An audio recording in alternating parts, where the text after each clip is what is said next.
tadi hanya percaya kepada Pak Menteri, kalau kami yang menghubungi nanti akan menjadi problem.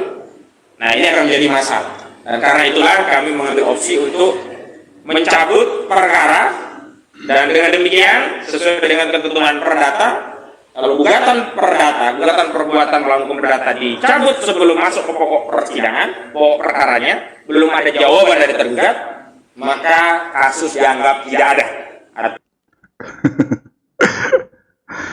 Jadi seperti dugaan semula ya, bahwa mereka memang tidak bisa membuktikan di depan pengadilan, di depan hakim, bahwa mereka punya bukti ijazah asli dari Presiden Jokowi ya.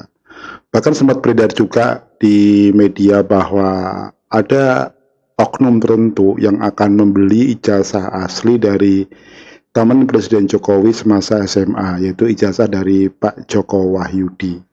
Dan itu juga sempat disitir juga oleh Bambang Tri sebelumnya ya. Bahkan dia menyebutkan nomor ijazah dari Pak Joko Wahyudi ini. Dan ternyata nomor ijazah itu nggak sesuai dengan apa yang dia sebutkan setelah ditelusuri oleh Kompas TV. Nah ini yang seperti dugaan saya semula, bahwa mereka sebenarnya tahu bahwa mereka itu tidak bisa membuktikan ijazah asli, atau mereka tidak bisa membuktikan atau membawa ijazah asli yang akan mereka bandingkan di muka hakim.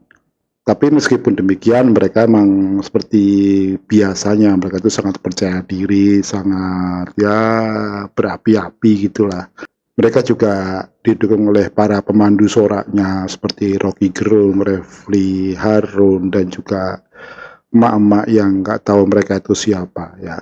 Mereka juga memobilisasi buzzer-buzzer bahwa seolah-olah Presiden Jokowi itu takut untuk memberikan ijazah aslinya atau menunjukkan ijazah aslinya. Bahkan seorang politisi kawakan Amin Rais pun mereka jadikan buzzer juga untuk mendukung narasi tersebut. Ternyata mereka gagal ya. Jadi memang mereka hanya tukang berisik gitu ya, hanya ingin menjatuhkan kewibawaan Presiden Jokowi ya. Kalau kita perhatikan narasi-narasi mereka, loh, ijazah asli terbukti itu akan istilahnya akan cacat hukum semua, yaitu jabatan Presiden Indonesia itu Presiden Jokowi, bahkan jabatan-jabatan sebelumnya dari wali kota, gubernur sampai ke presiden, dan itu kan menjadi satu-satunya presiden yang berijazah palsu.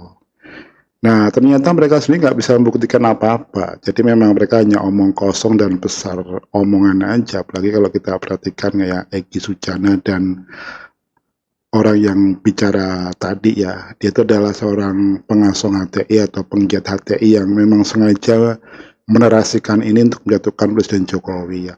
Sebenarnya ini baru awal untuk rencana mereka untuk mendelegitimasi pemerintahan saat ini ya. Karena pada tanggal 4 November nanti mereka kayaknya akan bergerak lagi dengan demo ya. Gabungan dari PA 212 dengan beberapa elemen lain yang saat ini menjadi pendukung setia dan loyal Anies Baswedan pada saat nyalon sebagai Gubernur DKI Jakarta pada Pilkada 2017 lalu. Dan ini akan terus mereka gulirkan terus-menerus, kemudian mereka juga akan bersinergi juga dengan mahasiswa-mahasiswa, kemudian juga elemen buruh, kemudian juga LSM-LSM yang akan terus-menerus menyerang Presiden Jokowi dari semua sisi ya. Tapi mereka selalu mengatakan bahwa Presiden Jokowi itu jalim, Presiden Jokowi itu tidak memberikan kebebasan pendapat. Faktanya kalau Presiden Jokowi tidak bisa memberikan kebebasan pendapat ya sudah dari awal-awal mereka ditangkapin semua. Tapi faktanya mereka masih bebas, bahkan berkali-kali mereka bisa turun ke jalan berkali-kali tanpa ada suatu hambatan lah gitu ya, baik perizinan maupun tekanan dari aparat keamanan. Tapi narasi-narasi jalim, narasi yang playing victim yang selalu mereka kumandangkan terus-menerus ya, sehingga masyarakat itu percaya bahwa mereka itu mendapat perlakuan tidak adil. Padahal mereka sendiri yang ngotot tanpa ada argumen yang bisa mereka pertanggungjawabkan. Nah ini yang menarik ya, apakah ini ada unsur-unsur lain yang mendukung mereka menjelang Pilpres atau Pemilu 2024 ya, pastinya ada. Karena momentum 2024 ini akan menjadi momentum penting di mana para petarung ini adalah calon-calon baru, di mana petahana tidak akan lagi bertarung di sini. Jadi artinya semua ingin berusaha menjadi nomor satu, entah siapapun itu.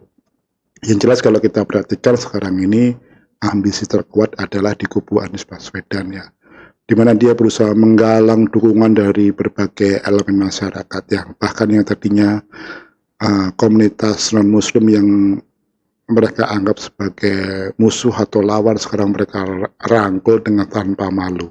Kalau dalam pilkada 2017 mereka mengkafir-kafirkan atau memberikan stigma negatif kepada non-muslim bahwa mereka tidak layak sebagai pemimpin. Sekarang itu mereka berusaha merangkul habis-habisan ya. Bahkan mereka juga memobilisasi gereja-gereja, kemudian komunitas Hindu, Buddha, untuk memperlihatkan bahwa komunitas non-muslim itu mendukung mereka, mendukung Anies Baswedan maksudnya. Nah, jadi kalau mereka sekarang ini berusaha mendelegitimasi Presiden Jokowi ya, intinya agar Presiden Jokowi itu bisa turun sebelum 2024 ya. Inilah sebenarnya agenda utama mereka, agar mereka bisa masuk dalam pemerintahan.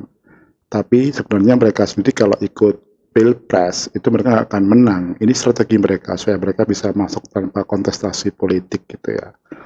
Jadi mereka berusaha memainkan cara-cara demokrasi jalanan gitu untuk menekan pemerintah atau mendesak pemerintah atau mendesak Presiden Jokowi agar bisa turun sebelum masa jabatannya. Dan skenario ini mereka perkuat terus-menerus ya kayaknya sampai nanti pada tahun depan sebelum Pilpres atau Pileg di 2024. Nah, kembali kepada soal ijazah palsu tadi ya, memang kelihatannya mereka awalnya memang begitu berapi-api, menggebu-gebu dengan dukungan pemandu sorak mereka ya. Ternyata mereka hanya sebatas kumpulan orang-orang dengan omong kosong gitu ya.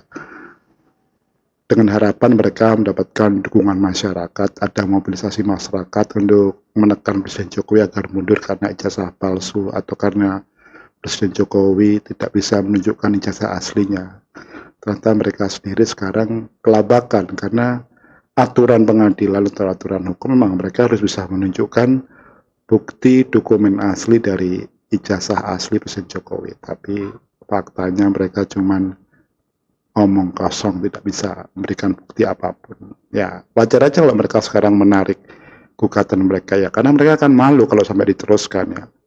Jadi sebelum mereka malu ya mereka bikin narasi-narasi bahwa mereka itu dijalimi, mereka itu mendapatkan tekanan, mereka mendapatkan perlakuan tidak adil ya, biasalah kayak gitu ya.